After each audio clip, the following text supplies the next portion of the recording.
నమస్తే, జై శ్రీరామ్, భరత్ మాతాకి జై, వందే మాతరం. నేను మీ విలాసాగరం రమేష్. ఈరోజు 25 మే 2026 సోమవారం మధ్యాహ్నం ఈరోజు వీడియో వేస్తున్నాను. నిన్న అనుకుంటా సౌత్లో ఒక రాష్ట్రంలో ఒక 10 సంవత్సరాల అమ్మాయి మీద ఒక కామాంధుడు రేప్ అటెంప్ట్ చేస్తే దాని మీద ఒక ఉన్నత స్థాయి ఆఫీసర్స్ ఒక ప్రెస్ మీట్ పెట్టారు.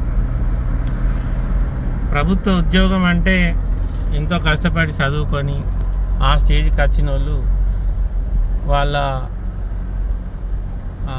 పొజిషన్ను మర్చిపోయి మనం ఒక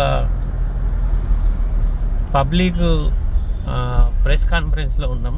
చాలామంది సోషల్ మీడియాలో మనం మాట్లాడే విధానాన్ని, మన ఎక్స్ప్రెషన్స్ను, ఇవన్నిటిని క్యాచ్ చేసి మన ఇంటెన్షన్ ఏందో ఈజీగా కనిపెడతారని అంత పెద్ద ఆఫీసర్లకు ఒట్టిగానే అర్థం కావాలి.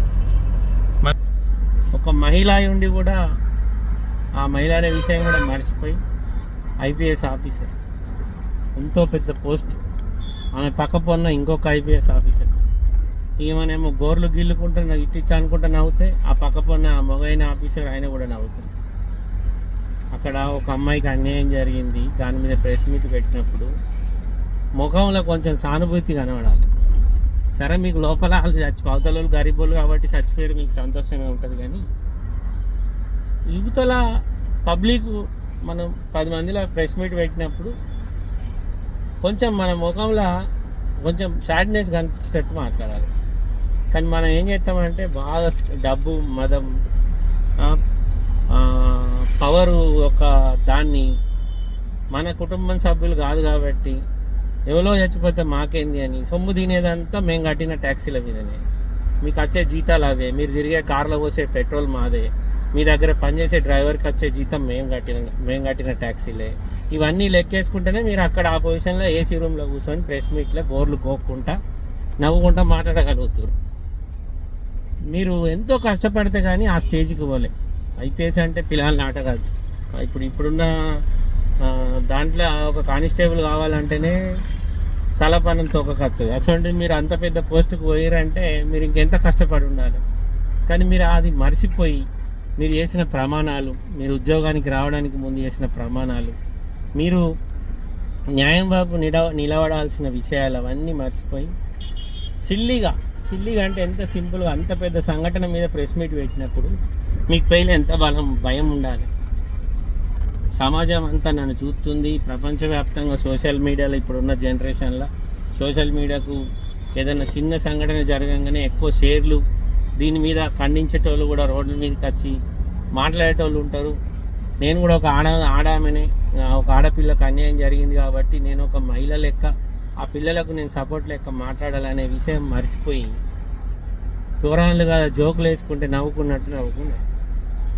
మీరు ఇన్ని సంవత్సరాలలో మీరు ఎంత మంచి నిజాయితీగా పనిచేసినా ఈ ఒక్క ప్రెస్ మీట్ తోటి మీకున్న వాల్యూ మొత్తం బీకింది. నిజంగా చెప్తున్నా సార్.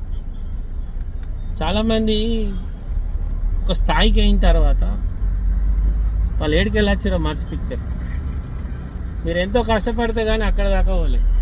మీరు అది మర్చిపోయి ఈరోజు ఒక చిన్న పిల్లకు అన్యాయం జరిగితే అన్యాయం మీద ప్రెస్ మీట్లో మాట్లాడాల్సిన తీరు, మీరు వ్యవహరించిన శైలి, మీ ఆహాభావాలు, మీరు అక్కడ మీరు చేసిన యాక్టింగు, అవన్నీ యావత్ ప్రపంచాన్ని మీరు వేసుకున్న యూనిఫాము, దానికి మీరు ఇచ్చిన గౌరవం అవన్నీ కనబడ్డాయి.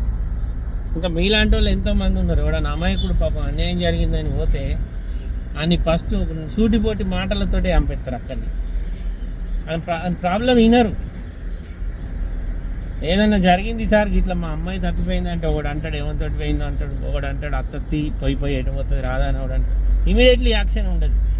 అదే బాల్సిన వాళ్ళది అయితే ఏమన్నా జరగంగానే ఖతం ఊటిన ఇక్కడ సెక్యూరిటీ పెంచుతారు, అక్కడ సెక్యూరిటీ పెంచాలని.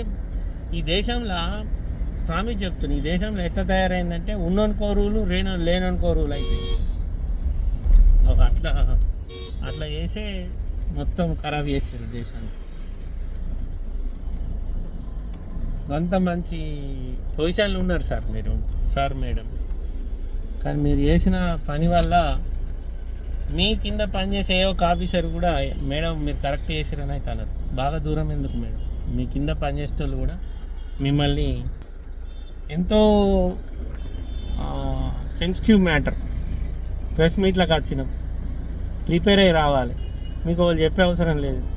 అక్కడ జరిగిన దాని మీద మీ దగ్గర ప్రతి ఒక్క దాని మీద మీరు సబ్జెక్ట్ ఉంటుంది, ఏం మాట్లాడాలి, అమ్మాయి వయసు ఎంత, అమ్మాయికి జరిగిన అన్యాయం ఏంది, ఎంతమంది ఇన్వాల్వ్మెంట్ ఉంది, మీ క్లూస్ టీమ్ ఏం చేస్తుంది, ఇటువంటి మాట్లాడాలి. అక్కడ ఉన్న వాళ్ళందరినీ అరే వీళ్ళు సీరియస్గా ఉన్నారు. ఆ ప్రెస్ మీట్ చూసిన నేరం చేసినాడు కూడా మిమ్మల్ని చూసి నవ్వుతాడు, నిజంగా చెప్తున్నా. ఆడు ఇంకా 4 చేసినాడు భయపడాడు. అంత పెద్ద ఆఫీసర్ నేను చేసిన దాన్ని మెచ్చుకొని నవ్వుతుంది. ఇక మిగతా విషయాలు ఏముంది, ఏమన్నా ప్రెస్ మీట్ పెట్టిరా మేడం? ఆ పిల్లకి న్యాయం జరిగే విషయం పక్కకెట్టరు, కానీ మీరు చేసిన దానివల్ల ఆ పిల్ల ఒకవేళ బతికున్నా, ఒకవేళ ఆ పిల్ల లేకపోయినా ఆ పిల్లకు ఆత్మకు ఈ విషయం తెలిసినా ఇంకా బాధపడదు. ఇటువంటి సమాజం, ఇటువంటి మనుషుల మధ్యన నేను పెరిగింది.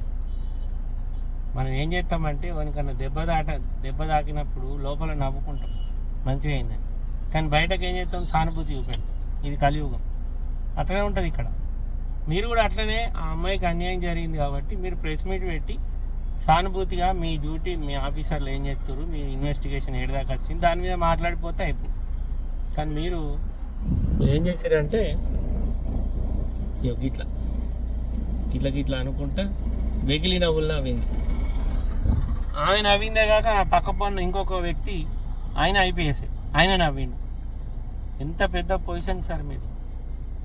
ఇప్పుడంటే ఇప్పుడు ఎక్కువ పెద్ద ఆఫీసర్లకు కూడా అందరు సమానమైన లెక్క చూస్తారు, కానీ ఒకప్పుడైతే ఆ పేరు, ఆ ట్యాగ్ ఉంది ఐపీఎస్ అని, ఆ ట్యాగ్ ఇంటనే సెడ్డి తడుతుండే, అట్లుండే పరిస్థితి. అటువంటి ఆఫీసర్లకు సమాజం మీద ఏదైనా నిజంగా పాపం బాధితులు పోయి చెప్పుకునేటట్టు ఉంటుందా? మీ ప్రెస్ మీట్ చూసినాక ఎవడన్నా అన్యాయం జరిగినోడు మీ దగ్గరికి వచ్చి బాధ చెప్పుకుంటాడా మేడం? ఆడు నవ్వుకుంటాడు, ఆయన పరిస్థితి మీకు వివరించడానికి ముందే వాడే నవ్వుకుంటాడు. ఈమె దగ్గర పోయి చెప్తే ఈమె దాని మీద జోకులు వేసుకుంటూ నవ్వుతుంది. ఈమెకి ఎప్పుడు వేస్ట్. మీ కింద పనిచేసే వాళ్ళు కూడా మీరు చేసిన ఈ పనికి వాళ్ళకు మీ మీద మంచి అభిప్రాయం అయితే ఉండేది. ఎందుకో నాకు కూడా ఆ ప్రెస్ మీట్ 2-3 సార్లు చూసిన. అంటే మీ లాంగ్వేజ్ వేరు, మా లాంగ్వేజ్ వేరు, కానీ ఆ ప్రెస్ మీట్ చూసినాక అర్థమైంది మీ వల్ల వాళ్ళకి న్యాయం కంటే అన్యాయం ఎక్కువ జరిగిందని. ఒకేసారి ఏమన్నా తప్పు మాట్లాడితే సారీ. నమస్తే, జై శ్రీరామ్.